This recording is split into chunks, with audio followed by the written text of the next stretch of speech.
It's a great quote by Stephen King. He says, if you want to write a lot, you need to read a lot. There is no other way. So the reality is that creativity and inspiration doesn't come from a vacuum. It doesn't come from sitting on top of a mountain, starting to sing Kumbaya. It comes from actually reading books that are going to inspire you. G'day folks, welcome to another episode of the WP Elevation podcast. My name is Troy Dean. I'm the co-founder here at WP Elevation based in Melbourne, Australia. And our feature guest this week is Jeff Bullas, who is based in Sydney, Australia, and is one of the early adopters of blogging and social media. You can visit his website at jeffbullas.com/bio and have a look at his bragging rights. He's been named as a top 20 or a number 1 social media marketing influencer by just about everyone on the planet. And we talked to him about creating and marketing content on a consistent basis. He has got some great insights. He's built an enormous audience. He is now an influencer who is in demand by large brands. He's got a great business model that serves his lifestyle, and it was an absolute pleasure chatting with Jeff and unpacking his brain. I hope you get as much out of this episode as I did. Stay with us. This is the WP Elevation Podcast, helping WordPress consultants elevate. Just before we get into this episode of the WP Elevation Podcast, we'd like to take a moment to thank our sponsor, GoDaddy Pro, who help us make this all possible. But instead of just giving you a spiel about how great GoDaddy Pro is, we thought it would be more interesting to introduce you to a GoDaddy Pro customer, a WordPress consultant just like you, and see what kind of work they're doing with their clients and the impact they're having on their community. Cindy Schaffstall of Spider Trainers has focused her business on promoting her local community.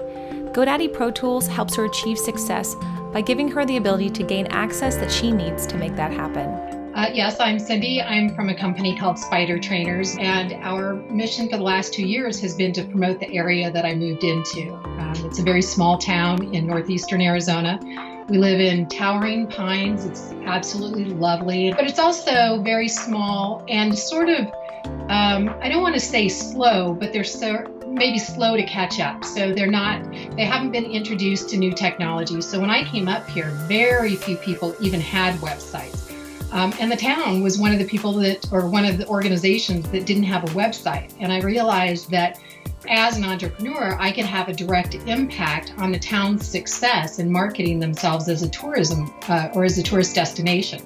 So I won a contract to build a new website for the town. And once it got built, they couldn't get a hold of their domain name. So of course, we worked with GoDaddy for 7 months trying to get control of a domain name that an old developer had.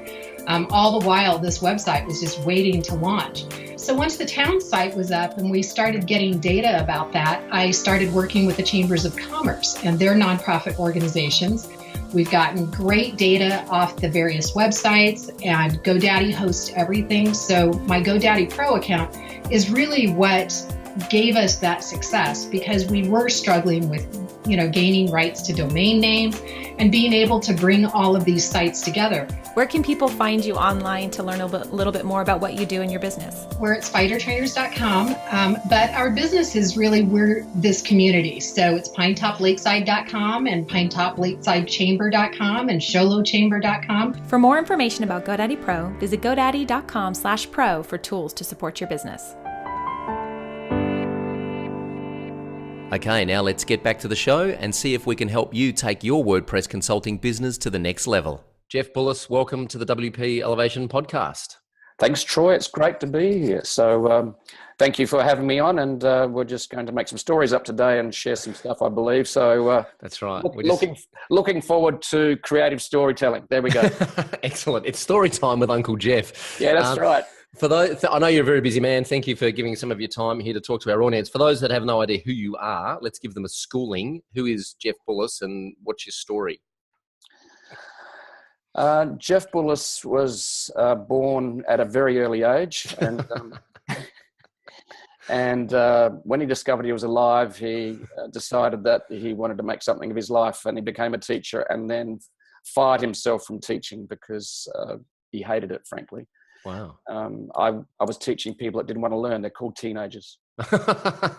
So, despite the fact I love teenagers, but it's just that I don't like teaching them because they seem to go all strange once they turn 13. And then they emerge somewhere in their mid-20s and actually become really nice people. So I have... Is that what happened to Jeff Bullas too? No, I was just nice all the time. You know, it's just me. Of course. Yeah, I was mummy's boy. I really didn't do much wrong until I turned 50, and then it just shaped. Excellent. Late bloomer. I thought I was a late bloomer. What were you teaching? What were you teaching teenagers? I was teaching them geography. I was at lower school. I was teaching a bit of history. I was teaching a little bit of maths. But I taught senior economics my last year, and then decided I'd go and get a real job. We dived into the technology industry, and we left for a little bit of a sea change for a few years, but essentially I've been in tech ever since. So 5 or 6 years in teaching, and then we dived into the middle of the big PC boom revolution, and that was pretty exciting times. And then the web revolution, and then the social media revolution. So I've been in the middle of many revolutions. I feel a little bit like a Russian, really. Social media is what sort of inspired me to start the blog. That's because I just saw this incredible intersection of humanity and technology, I suppose, a global consciousness enabled by technology that connects us all. And it amazed me 9 years ago, and it amazes me today. So that's where I play. I decided to start creating content around that and share it and publish it. So it was, And you were an early adopter of blogging and the social media space. Yep. Although you weren't, I mean, you were, 2008, 2009? Yeah, 2009, March 2009, I hit the first publish button on the blog. So I suppose I was an early adopter of the practice of inbound marketing that was inspired by David Meerman Scott's book, The New Rules of Marketing and PR. So I, as like a person that built businesses up from scratch by cold calling, face-to-face networking, and using advertising, I like the idea of attracting customers rather than chasing customers. So the blog was sort of like, I suppose, a little experiment, a passion project that wanted to see if that worked. And boy, it worked. Turns out it did, yeah. So do you still think today in 2017, do you still think there's an opportunity? It's like, I always think of the Beatles, right? Like the Beatles happened at a specific point in time. I don't think we'll ever see anything like the Beatles again. Will we see anything like Jeff Bullas ever again? What I'm saying is, do you think that in 2017 you can still launch a blog and have the kind of impact and build the kind of audience that you've built, or do you think it's just so oversaturated now that that ship has sailed? I think it's harder, definitely. I think in business, timing is everything. In fact, I think I saw a TED Talk recently that showed that the top factor for actually business success from startups to multi-$100 million companies is timing. But I don't think it's impossible. I think it definitely can be done. And just like you're doing, for example, I think it's the old saying, the riches are in the niches. So I think if you are prepared to niche down and really go focused, I certainly think the opportunities are still there. But there's no easy way. For me, I actually, for the first 4 or 5 years, I was up at 4:30 a.m., had a day job, bootstrapped, wrote till 9 a.m., and then hustled my content out to the world, just pushed it.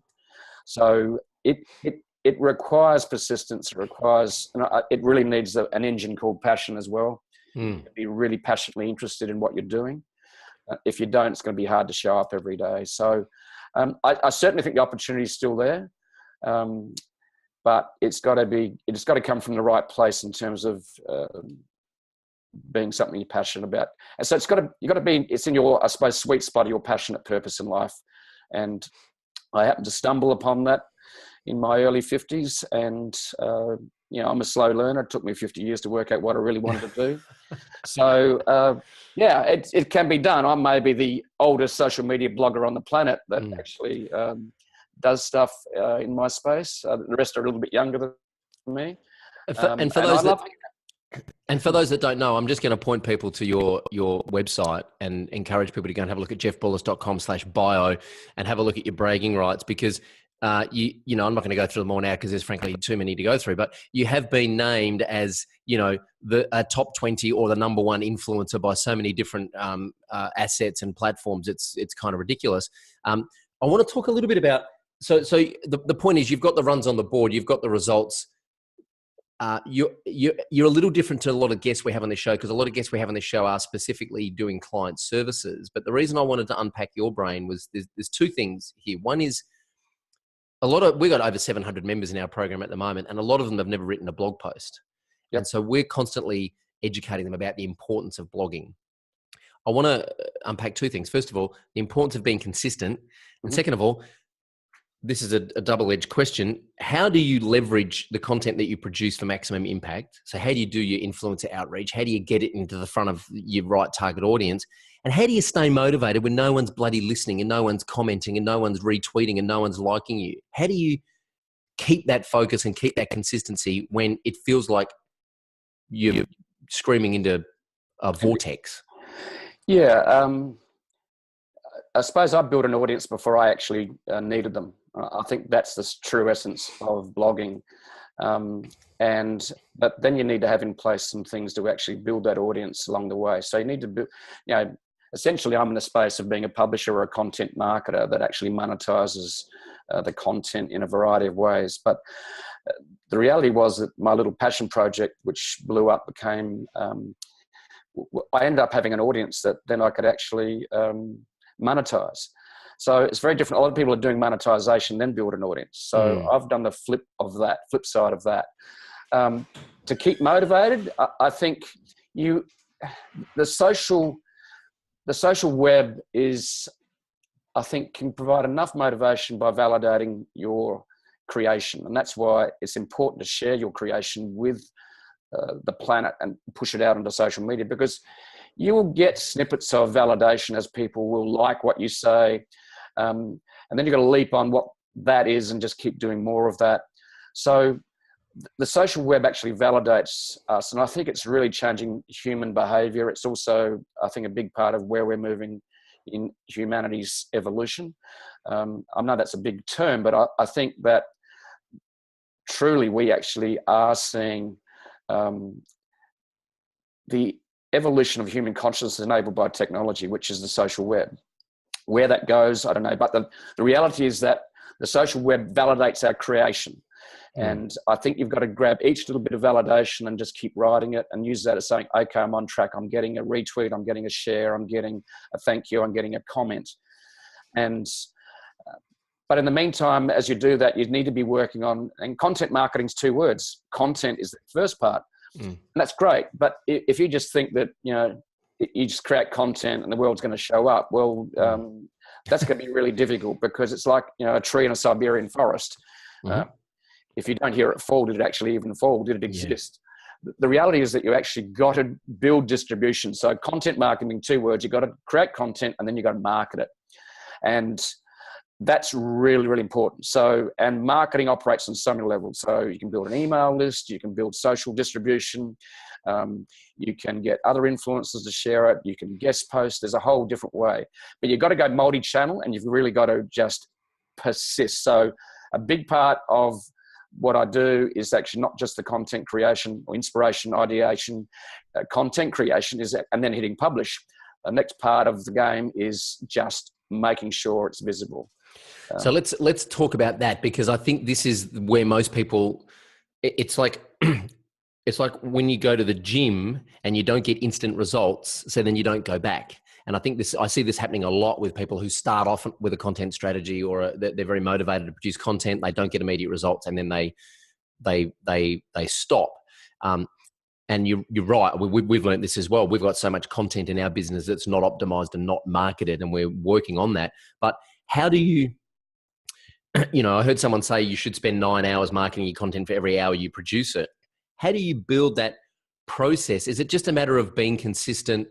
I know influencers are completely inundated these days with people doing outreach, trying to get them to reshare articles and reshare content. People start podcasts just to try and interview big names and try and growth hack their audience that way. And I've heard a lot of big names so that they just won't go on podcasts anymore for that very reason. If I was to approach you and say, Jeff, I'd love you to share this article, what would I have to do to make it a complete no-brainer for you to say, yep, this is worth sharing? Well, the topic has to be good. I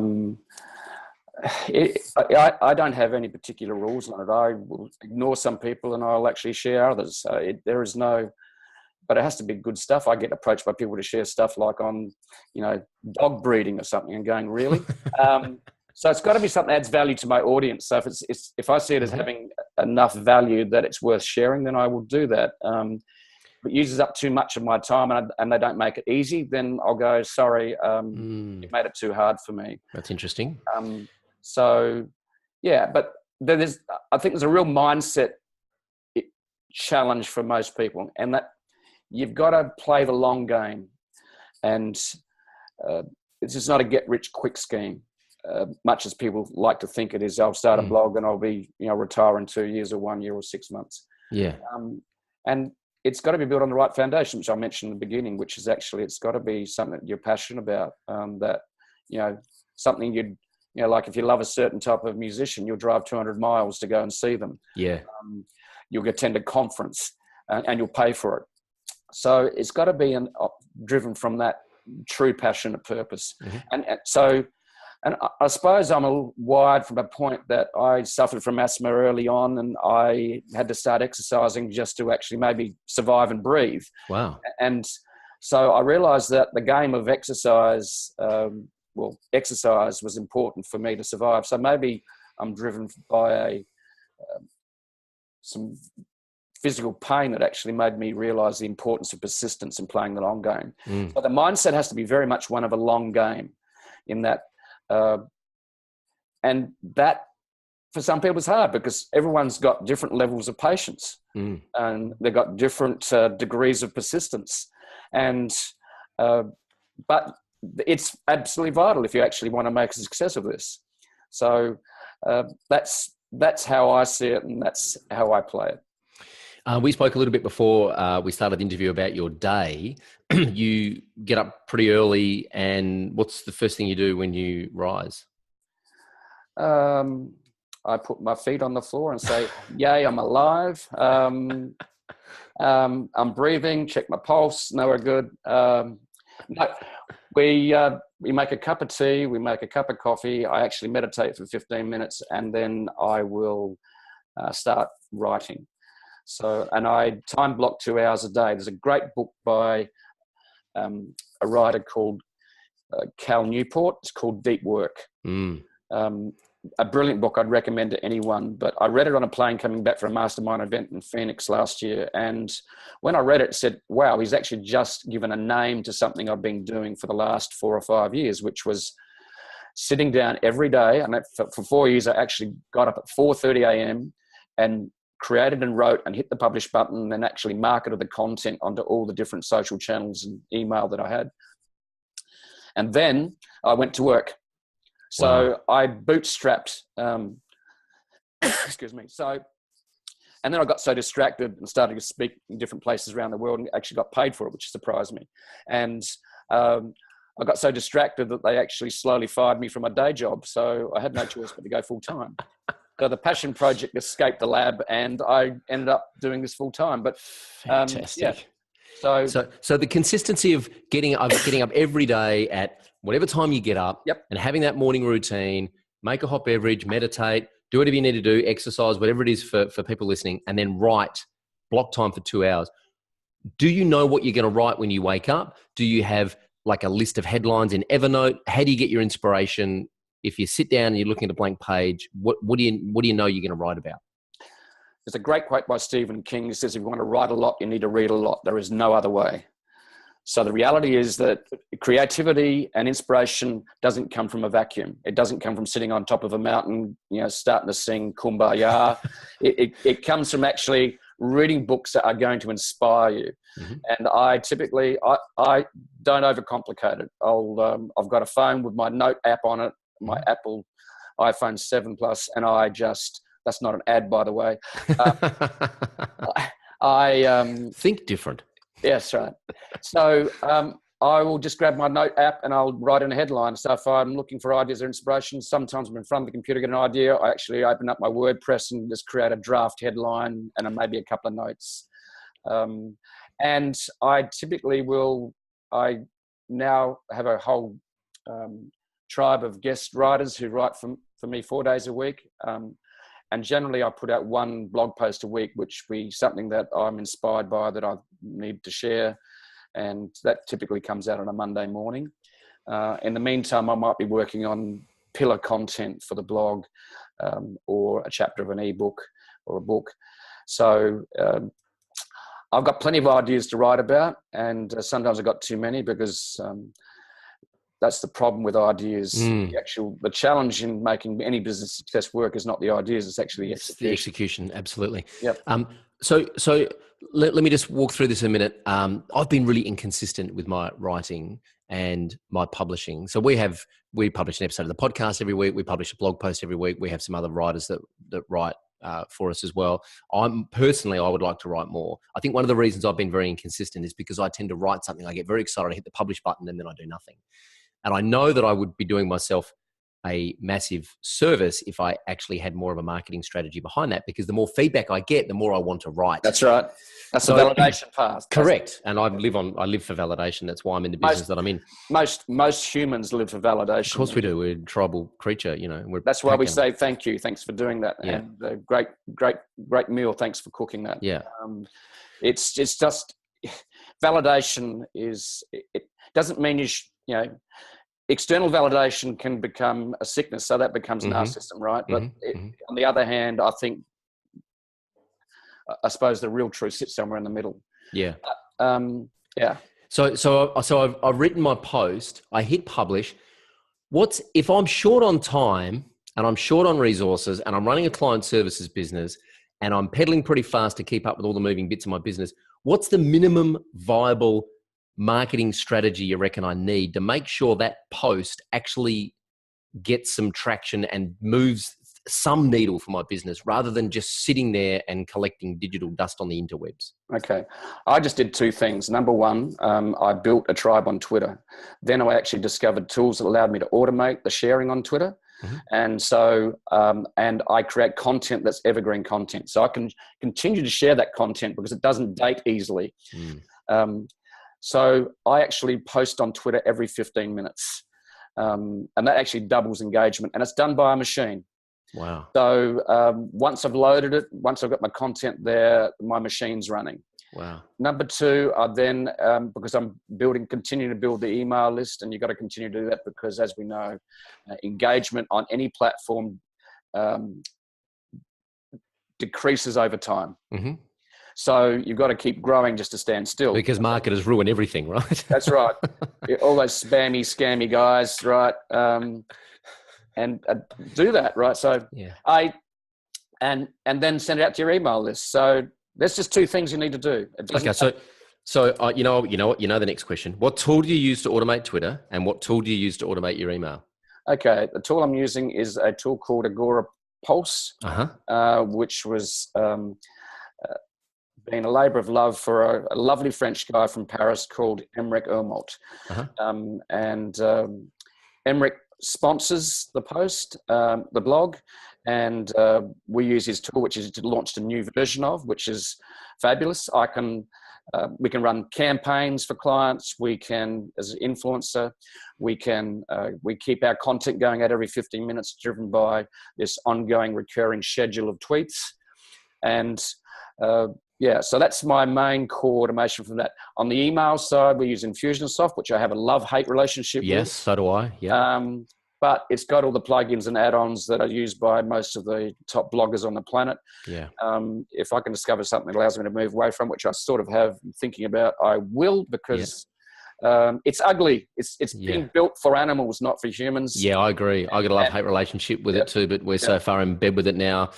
It's like, getting divorced and having to move in with the mother-in-law, which is nobody wins. Nobody wins there at all. And that would maybe be easier. So not there's anything wrong with my mother-in-law. I love my mother-in-law to bits, and if she's ever listening to this, then that wasn't a jibe at you. But Infusionsoft, have us by the short and curlies. what would you move to? If you were starting from scratch today, what would you use if you weren't using Infusionsoft? Well, we're looking at a couple of things. I think if you're at the enterprise end of town, you'll be doing something like Marketo. But I think at the small to medium business, it's going to be something along the lines of Russell Brunson's doing a pretty good job with ClickFunnels.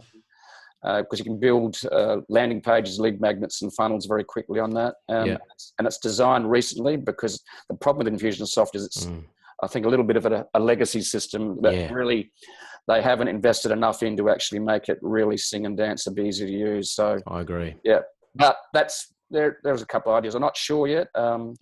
Some people starting out, don't overcomplicate it. Just use something like MailChimp.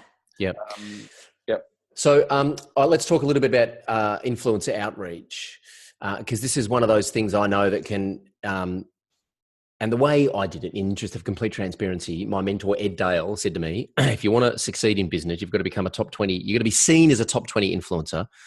And I said, well, how do you know when you're a top 20 influencer? And he said, well, you make a list of the top 20 influencers in your market, and if they're not sharing your content, then you're not a top 20 influencer.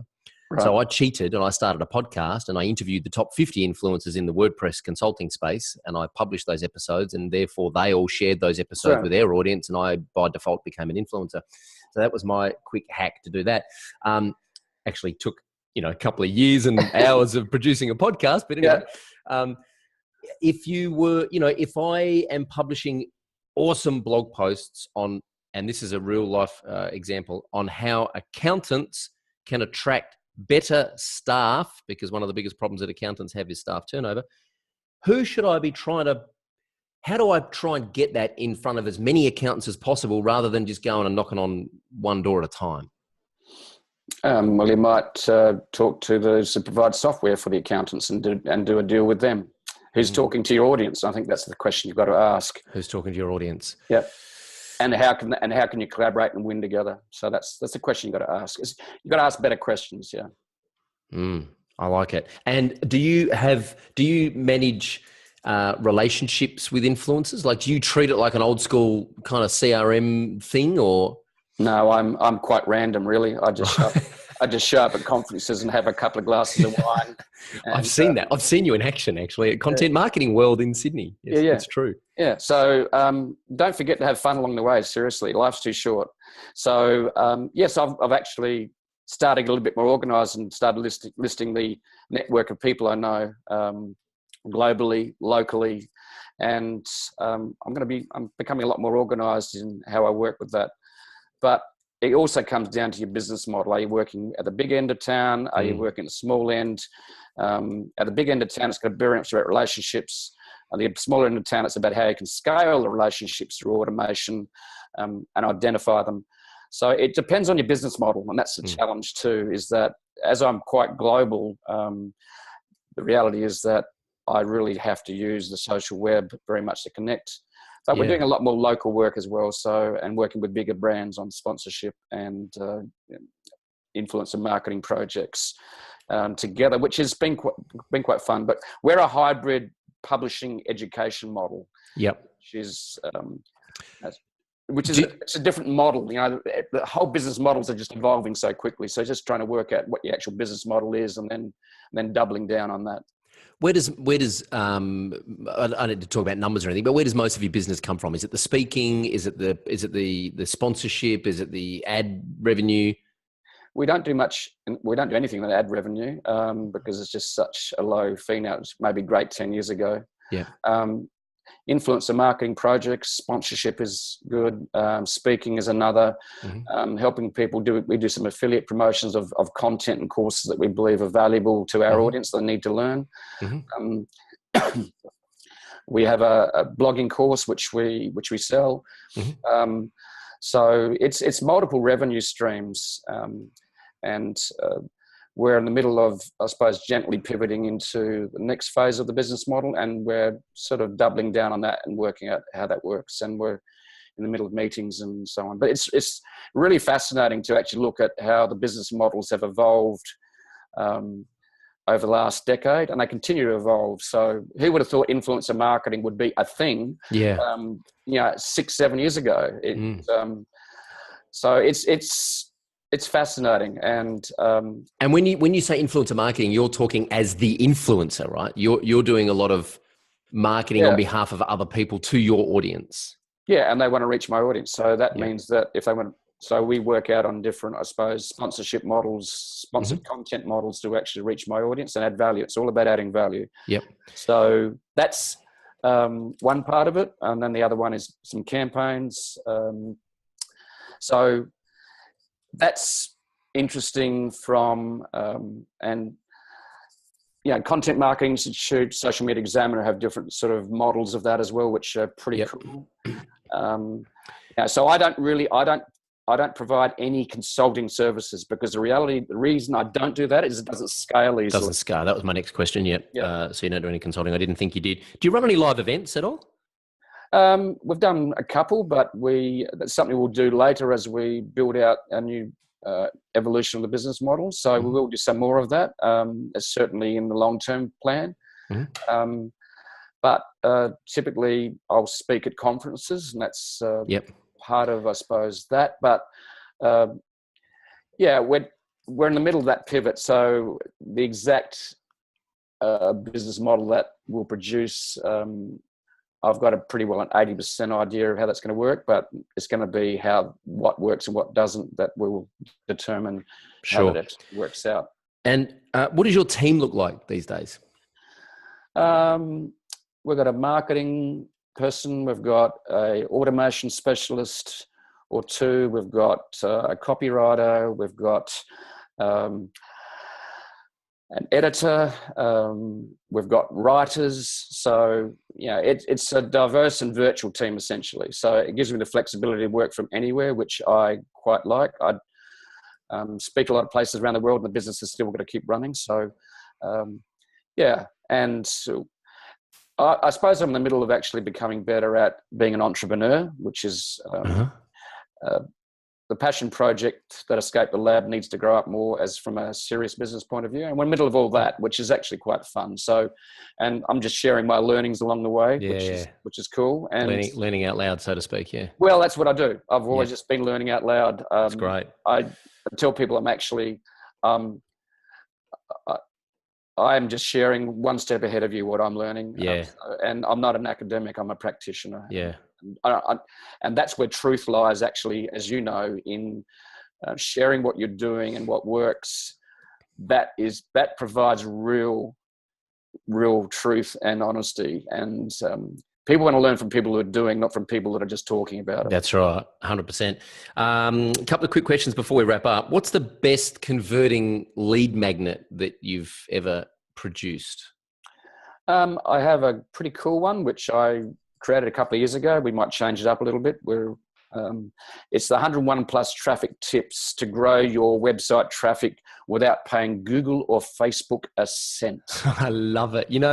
This is gold. Look at the headline: How to achieve massive benefit without enormous headache. It's fantastic. Or without paying for it. So it's great. And so essentially I just wrote down all the things that I learned along the way, which I used to generate traffic. And it's in an ebook, and it's not insubstantial. It's 55 pages. It's 12,000 words. So, and that came from, I wrote a blog post, which was a smaller version of that. And I used that as the inspiration to create the ebook, which then you worked out what works, right? And then you go and just make a better version of it. Yeah. Is that still on your website somewhere? Yeah, it's on a pop-up. So cool. I'll hang around long enough, it'll pop up. Final question is: who do you learn from? Who are your mentors and your coaches, or who do you look to for inspiration and trends? And I learn from, I suppose, peers and other blog posts. I don't have a direct mentor. I have really struggled trying to find someone that actually can mentor, because I'm in such a space that there's not many that will say, well, this is what you exactly need to do. So you might need a mentor on the business side, which I have.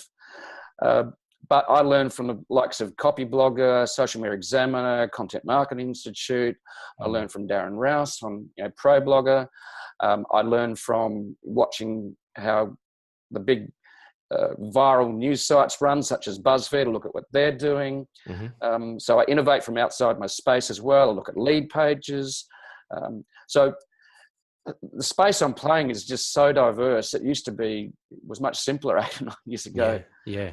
But I am an avid reader. I will read, a book a week, sometimes more. I learn from blog posts. So I find inspiration in learning and mentoring, I suppose more virtual mentoring than anything else. So that's the inspiration comes from many sources. Yeah. Fantastic. Jeff Bullas, it's been an absolute pleasure having you on the podcast, and I know there is tons of gold in here for our audience, so I do want to thank you very much for spending some time with us. Where can people reach out and say thanks? There's a contact form at jeffbullas.com if you want to say hi. You could try and reach me on Twitter, but it's a little bit noisy, so I might miss you. You can contact me on LinkedIn, or you can just stalk me. Okay, that's fine. But I'm not going to reveal my address. I was trying to find a postal address on your website. I was going to send you a handwritten card. Absolutely. So old school. Okay. Good on you. Awesome. Thank you very much for spending some time with us, and look forward to keeping in touch. Okay. Great to catch up, and have a great day. Thank you. Well, I hope you took lots of notes during that episode with Jeff Bullas. I certainly did, and I'm certainly checking out some of the tools and resources that he mentioned in the show. Remember, everything mentioned in this show, all the links and resources will be at wpelevation.com/Jeff Bullas. That's JEFFBULLAS. That's where you can see the show notes and check out all the resources and tools and strategies that Jeff and I spoke about. And please leave us a comment in the comments section and let us know what you think, honestly, about the podcast. Tell us who you'd like to see on the podcast, or challenge Jeff on something he said, or ask him a question and I'll make sure he comes by and answers any questions you've got. And also, please subscribe to the podcast on iTunes. You can go to wpelevation.com/iTunes and leave us a rating and a review. It really does help us come up in the search results and get this podcast in front of other people. If you're not an Apple user, then I'm sorry your life is so horrible. No, I'm kidding. If you're not an Apple user and you want to listen to this podcast on your Android device, then you can go to Stitcher.com and search for WP Elevation at Stitcher Radio. Thanks for tuning in. We look forward to seeing you next week on the WP Elevation podcast. Until then, I'm Troy Dean. Go Elevate.